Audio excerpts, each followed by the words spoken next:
doing something a little differently than we normally do. Most of the time you see me in race cars, but today, Kenny, a friend of mine, brought his Maverick up here for us to dyno, and he's got a mid-pipe that he wants to change out in between. So we've already made 3 pulls, and it averaged about 180 horsepower total, and it's bone stock. There's nothing done to it but wheels and tires.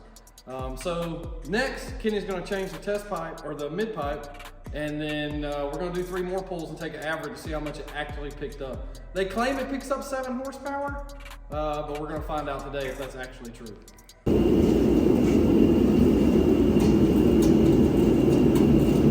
This is apparently the tool that changes your life when making this change from a catalytic converter to a just straight mid-pipe. This piece allows you to reach up in here and grab these springs and not fight them like the rest of the guys do. So you just grab this spring and pull it and then let it go, just like that. Oh, I dropped it. Here it is, I got it. But yeah, buy you one. Sound stripe.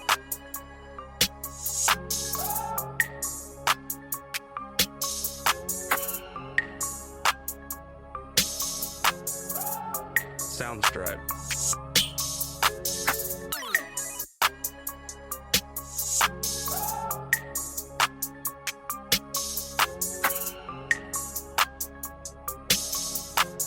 Sound stripe.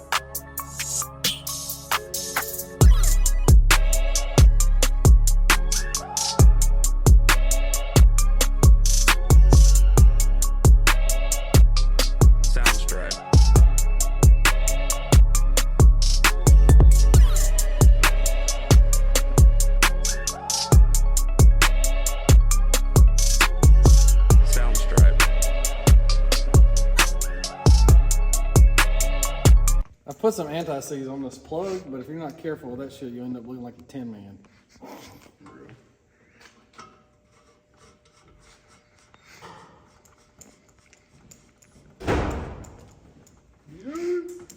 See, that's where we messed up on my car. We didn't put anything on it. Then drove all the way to Florida the next day. So we did that to my downpipe. We didn't put any type of like anti-seize or nothing. Took a trip to Florida and it came off.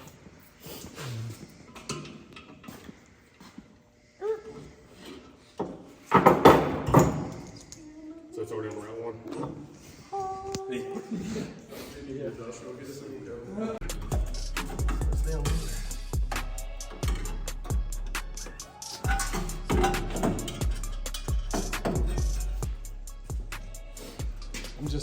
I'm just waiting to use this thing. It's so cool.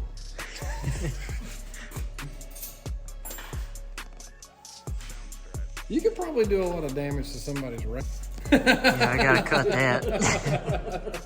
I would say so.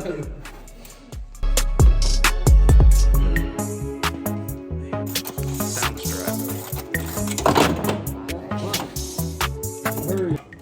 We're gonna play some dyno. We're gonna play some dyno tricks later. I'm gonna heat up the weather sensor that's on the dyno and see if it makes a difference, but I think it will. I think it'll show I think we can almost double the horsepower output like on the screen. Really? So yeah. Show y'all how people be lying to you on the dyno.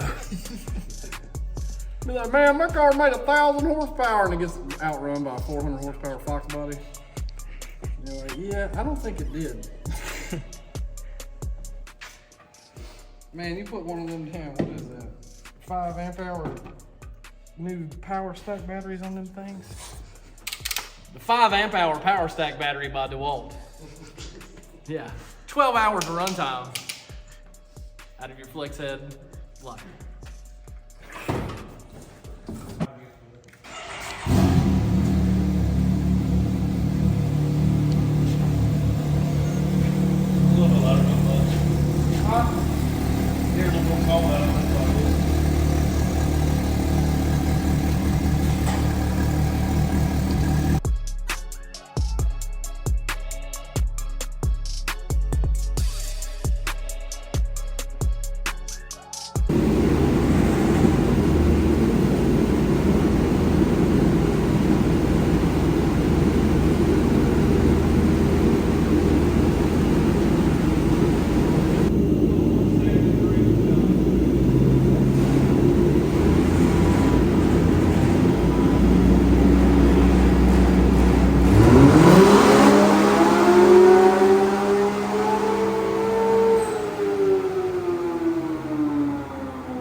So that's about the average of the pulls that we did without, or with the stock mid-pipe and catalytic converter. And then when we changed it out to the straight through mid-pipe from RPM, that's about the average of the next 3 pulls after the change.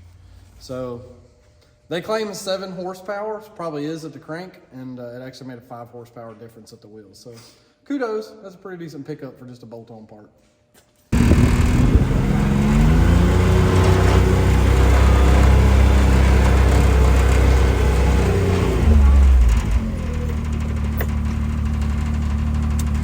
Four-wheel drive box, okay? All right.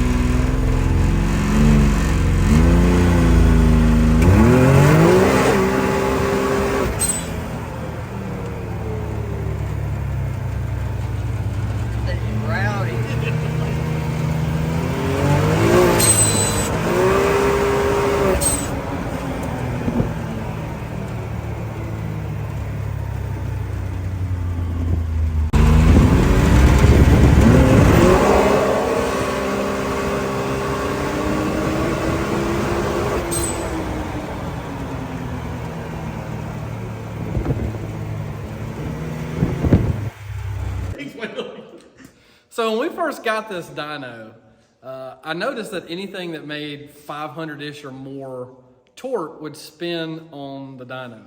So I did a little bit of research, went through some forums, and there was some guys that was like, hey, use VHT. You know, some guys was like, no, use PJ1. And then there was some guy on there, he had a name that was, you know, like Turbo Boosted 87 or something, you know. So I don't know his name, but thanks to you, we found what really works. But he put in capital letters, belt dressing. And everybody made some other comments and suggestions, and then once again, he was like, you gotta use belt dressing. So, we've used CRC products for years, but their belt conditioner eliminated all of the wheel slip on our dyno. So, big shout out to CRC. They also make knocker loose, so if you need to make something sticky, use the belt dressing. If you need to get it unsticky, use the knocker loose.